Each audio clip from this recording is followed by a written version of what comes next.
Hello students, आज हम लोग थर्मोडायनेमिक्स क्लास 11 केमिस्ट्री का लास्ट डे में हम लोग तो वर्क डन निकाल चुके थे। ठीक है कि अगर कोई सिस्टम पर वर्क होता है या सिस्टम वर्क करता है, ठीक है, इसके लिए फार्मूला निकाले थे। थोड़ा सा रिवीजन कर ले, उसके बाद फिर आगे चलते हैं। Work done equal to result आया था external pressure into change in volume, ये ना फार्मूला आया था बच्चों। लेकिन ये था work done on the system, work done by the system, जो नेगेटिव साइन बता रहा है। और इसी वर्क डन का जो वैल्यू है वो इसको प्लस में लिखेंगे, ये एक्सटर्नल प्रेशर इनटू डीवी, और ये था work done on the system. तो ये लास्ट डे हम लोग एक्सप्रेशन निकाले थे। आज हम लोग डिस्कस करने जा रहे हैं कि अगर कोई आइसोथर्मल प्रोसेस हो रहा है तो आइसोथर्मल प्रोसेस में वर्क डन कितना होगा। ठीक है, ऑन द सिस्टम या फिर बाय द सिस्टम, इसके बारे में डिस्कस करेंगे। ठीक है, ये फार्मूला को याद रखना बच्चों, क्योंकि इसी से आगे बढ़ेंगे।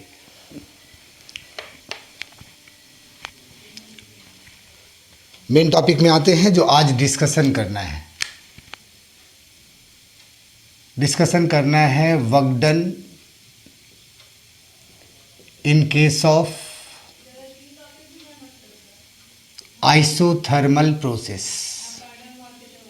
थर्मोडायनेमिक्स चैप्टर का हम लोग कुछ टॉपिक्स पहले डिस्कशन कर चुके हैं, उसी के नेक्स्ट टॉपिक में है work done in case of isothermal process. अगर आइसोथर्मल प्रोसेस हो रहा है जो एक तरह का थर्मोडायनेमिकल प्रोसेस है, क्वेश्चन ये उठता है कि उस प्रोसेस में वर्क डन कितना होगा। Work done in case of isothermal process, तो यहाँ जरा देखें वर्क डन का फार्मूला। अगर मान लेते हैं, जैसे ऐसा कर ले कि ये एक सिस्टम है, थर्मोडायनेमिक्स में सिस्टम का मतलब यही है कि एक कंटेनर, सिलिंड्रिकल कंटेनर, जिसमें एक एयर टाइट लेकिन मूवेबल पिस्टन लगा हुआ हो। ये एक एयर टाइट और मूवेबल पिस्टन लगा हुआ है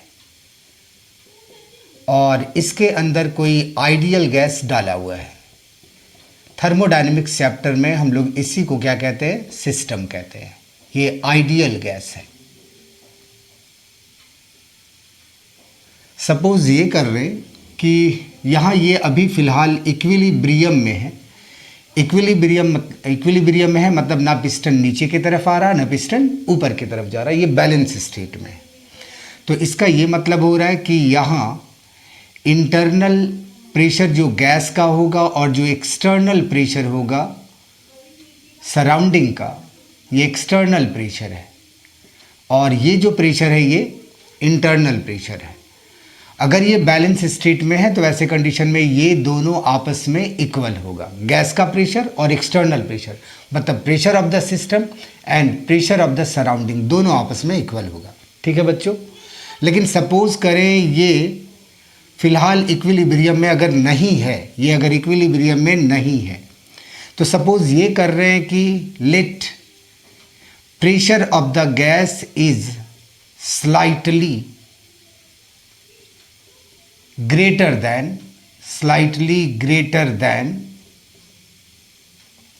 एक्सटर्नल प्रेशर। सपोज ये कर रहे हैं कि जो सराउंडिंग का प्रेशर है उससे थोड़ा ज़्यादा कहने का मतलब बहुत स्मॉल अमाउंट में। तो वैसे कंडीशन में क्या होगा बच्चों, अगर ये गैस का प्रेशर थोड़ा इस एक्सटर्नल प्रेशर से ज़्यादा होगा तो ये पिस्टन कुछ ना कुछ थोड़ा राइज कर जाएगा, क्योंकि अंदर का प्रेशर ज़्यादा है बाहर के प्रेशर से, तो ये पिस्टन को ऊपर की तरफ धकेल देगा। ठीक है, थोड़ा ही प्रेशर ज़्यादा है जिसकी वजह से पिस्टन थोड़ा ऊपर जाएगा, और जब थोड़ा सा डिस्प्लेसमेंट होगा, ये अगर डिस्प्लेसमेंट यहाँ से यहाँ तक अगर dx है तो इस प्रोसेस में सिस्टम थोड़ा सा वर्क करेगा, और थोड़े से वर्क को, एक स्मॉल वर्क डन को हम लोग रिप्रेजेंट करते हैं किससे, dw से। और work done by the system क्या हो जाएगा, dw इक्वल टू फार्मूला क्या था, एक्सटर्नल प्रेशर और into change in volume. dv कहने का मतलब स्मॉल चेंज इन वॉल्यूम, जितना वॉल्यूम उसका चेंज हुआ होगा। तो ये तो फार्मूला हम लोग डिराइव कर चुके थे, इसी से आगे बढ़ते हैं। चलो ये सपोज कर ले, ये क्या हुआ, ये लाइन समझ में आ गया कि ये जो सिस्टम है, ये जो गैस है वो पिस्टन को अपवर्ड ढकेलने में अपवर्ड डायरेक्शन में पुश करने में एक छोटा सा वर्क किया और उसका वैल्यू ये है। सपोज ये करें कि जो एक्सटर्नल प्रेशर है, एक्सटर्नल प्रेशर कहने का मतलब बच्चों सराउंडिंग का जो प्रेशर है वो इक्वल टू पी है, इक्वल टू पी है। तो देयरफॉर उस कंडीशन में, ताकि कैलकुलेशन इस जो बार बार इतना लिखना पड़ेगा, इजी वे में कैलकुलेशन करने के लिए ये सपोज कि जो आउटसाइड प्रेशर है उसका वैल्यू कितने के बराबर है बच्चों, पी के बराबर है। कैलकुलेशन इजी करने के लिए इसको सपोज कर रहे हैं। तो स्मॉल वर्क डन जो होगा बाय द सिस्टम, एक्सपेंशन हो रहा है, गैस एक्सपैंड कर रहा है, तो इस कंडीशन में जो स्मॉल वर्क डन होगा उसका वैल्यू क्या हो जाएगा, एक्सटर्नल प्रेशर को P सपोज किए तो P इंटू डी के बराबर होगा। अब जरा यहाँ पर देखें, from ideal gas equation, from ideal gas equation, ये हम लोग पीछे चैप्टर में पढ़ चुके बच्चों। आइडियल गैस इक्वेशन क्या होता है सभी को पता है, पी भी इक्वल टू nRT। अब यहाँ से अगर हम प्रेशर का वैल्यू निकालें बच्चों तो क्या निकलेगा, nRT डिवाइडेड बाई V।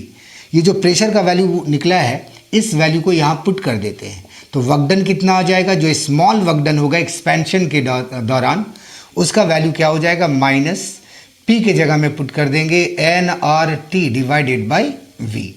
यहाँ तक क्लियर है बच्चों, ये P का वैल्यू पुट किया और इनटू चेंज इन वॉल्यूम।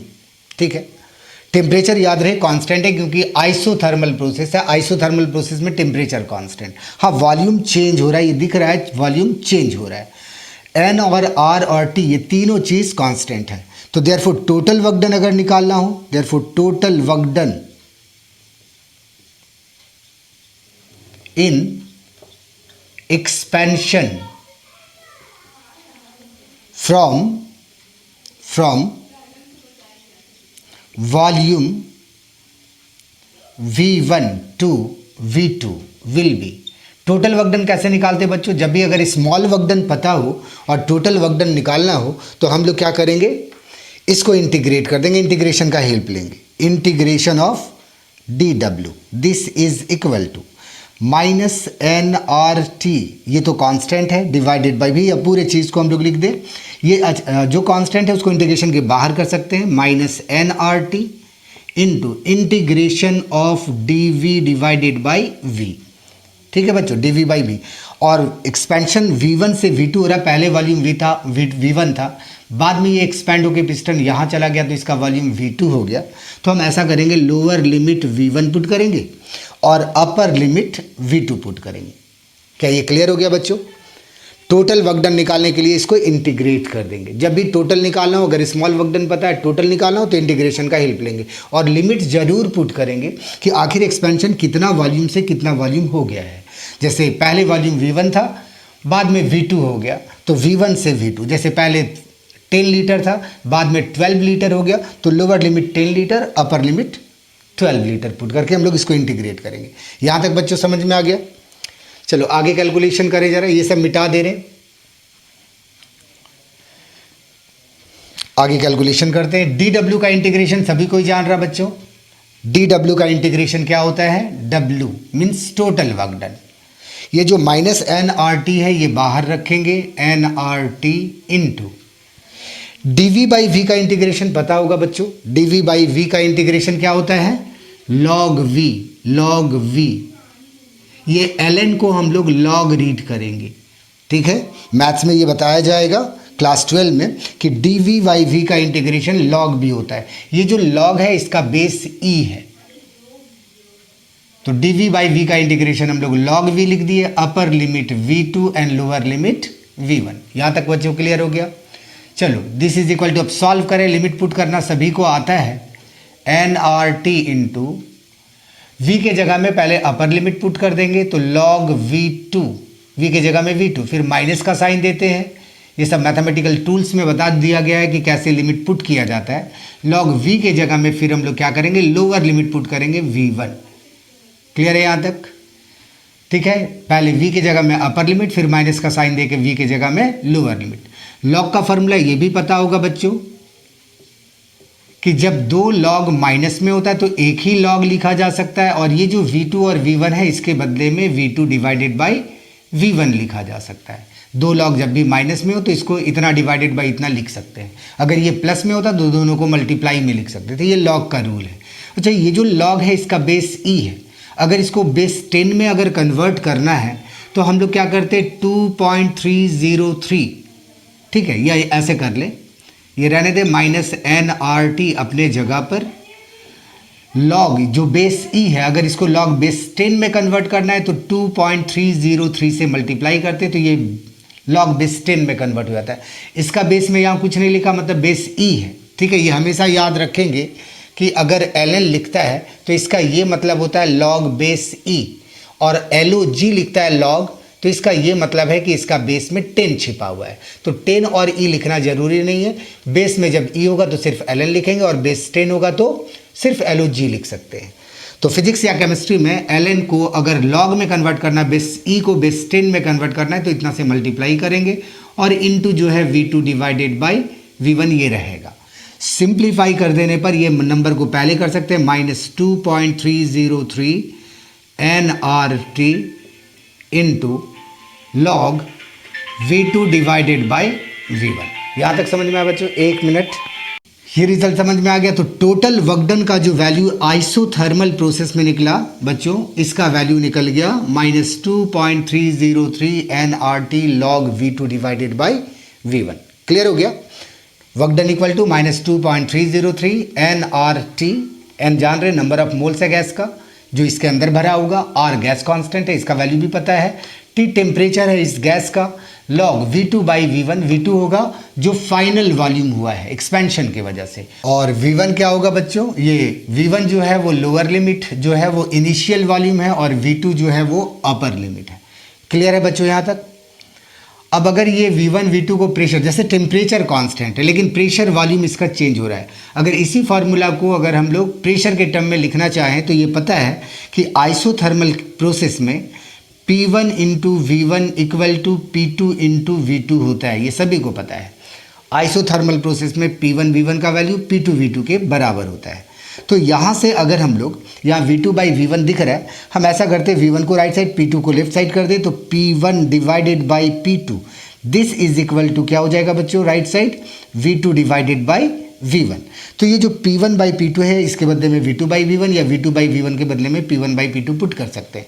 तो देयरफॉर वर्क डन का वैल्यू क्या आ जाएगा बच्चों? Work done equal to final -2.303 nRT log, और जो V2 बाई V1 दिख रहा है इसके बदले में हम P1 बाई P2 लिख सकते हैं। अगर क्वेश्चन में, न्यूमेरिकल क्वेश्चंस में अगर इनिशियल और फाइनल प्रेशर गैस का दिया है तो वर्क डन निकालने के लिए ये फार्मूला यूज़ करेंगे, और अगर इनिशियल और फाइनल वॉल्यूम दे दिया है तो वर्क डन निकालने के लिए ये फार्मूला यूज़ करेंगे।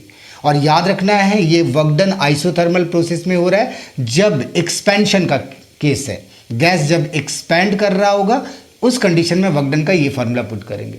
और अगर बाय द वे सपोज कर लो कि ये पिस्टन ऊपर से नीचे की तरफ आता, ठीक है, एक्सपेंशन के बदले कॉन्ट्रैक्शन का केस होता, तो उस कंडीशन में बस रिजल्ट वर्क डन का यही रहेगा, माइनस के बदले में क्या हो जाएगा? प्लस हो जाएगा। ये सभी को पता है। तो बच्चों ये समझ में आ गया सारा टॉपिक कि आइसोथर्मल प्रोसेस में वर्क डन कैसे निकाला जाता है, उसका वैल्यू कितने के बराबर होता है। तो 2 फार्मूला निकाल के बताया गया है, एक वॉल्यूम के टर्म में और एक प्रेशर के टर्म में। कैसे कैसे निकला समझ में आ गया बच्चों? वर्क डन का फार्मूला एक बार फिर से रिपीट कर दूँ। वर्क डन का फार्मूला होता है minus external pressure into dV, और सपोज कर लिया गया कि एक्सटर्नल प्रेशर P है, और ये भी सपोज किया गया था कि गैस का जो इंटरनल प्रेशर है वो थोड़ा सा ज़्यादा है एक्सटर्नल प्रेशर से। तो ऐसे कंडीशन में अगर गैस का प्रेशर ज़्यादा होगा तो ये पिस्टन ऊपर की तरफ मूव करेगा। स्लाइट डिफरेंस की वजह से ये पिस्टन थोड़ा सा ही ऊपर जा करके रुकेगा, क्योंकि जितना प्रेशर थोड़ा सा ज़्यादा होगा वॉल्यूम बढ़ने से वो डिक्रीज हो जाएगा और रुक जाएगा। तो वर्क डन का फार्मूला ये था, एक्सटर्नल प्रेशर की जगह में P पुट कर दिया गया, वर्क डन का वैल्यू इतना आया। आइडियल गैस इक्वेशन से Pb equal to nRT, P का वैल्यू निकाल लिया गया, यहाँ पुट कर दिया गया, ये स्मॉल वर्क डन निकल गया। टोटल वर्क डन निकालने के लिए इसी को इंटीग्रेट कर दिया गया। इंटीग्रेशन याद रहे, जो चीज़ चेंज हो रहा है उसी का होगा, जो कांस्टेंट है उसको बाहर ही रखेंगे। अब टोटल वर्क डन निकालने के लिए इंटीग्रेट कर दिया गया एक सुटेबल लिमिट लेकर के कि पहले वॉल्यूम कितना था, फाइनल कितना था। dV बाई V का बच्चों इंटीग्रेशन याद रखेंगे log V, और V के जगह में पहले अपर लिमिट फिर माइनस का साइन दे करके V की जगह में लोअर लिमिट पुट करेंगे। 2 लॉग माइनस में होगा तो उसको डिवाइड में लिखा जा सकता है, और ये लॉग बेस ई है, लॉग बेस 10 में कन्वर्ट करने के लिए इतना नंबर से इसको मल्टीप्लाई कर देते हैं। तो रिजल्ट ये आ गया फाइनल। आइसोथर्मल प्रोसेस में वर्क डन का जो वैल्यू होगा वो -2.303 nRT इंटू लॉग V2/V1 होगा। थोड़ा सा चेंज किया गया कि अगर बाय द वे क्वेश्चन में वॉल्यूम ना दे करके प्रेशर दे दे, तो आइसोथर्मल प्रोसेस में बच्चों ये पता है कि बॉयल्स लॉ अप्लाई होता है, P1V1 इक्वल टू P2V2। यहाँ से P1/P2 का वैल्यू निकाल लिया गया V2/V1 के फॉर्म में, और V2/V1 का जो वैल्यू निकला वो यहाँ पर पुट कर दिया गया। तो वर्क डन का वैल्यू आइसोथर्मल प्रोसेस में ये भी याद रखेंगे। क्या बच्चों यहाँ तक समझ में आ गया अच्छा से? चलो ठीक है, आज यहाँ तक रखेंगे। नेक्स्ट डे हम लोग जैसे आइसोथर्मल प्रोसेस में वर्क डन निकाला गया है, एडियाबेटिक प्रोसेस में कितना वर्क डन होगा वो भी निकाल के दिखाया जाएगा। चलो आज ठीक है, यहाँ तक रखते हैं। Okay, thank you. और सब्सक्राइब करना ना भूले बच्चों, ज़रूर से ज़रूर सब्सक्राइब कर दें और बेल आइकन दबा दें।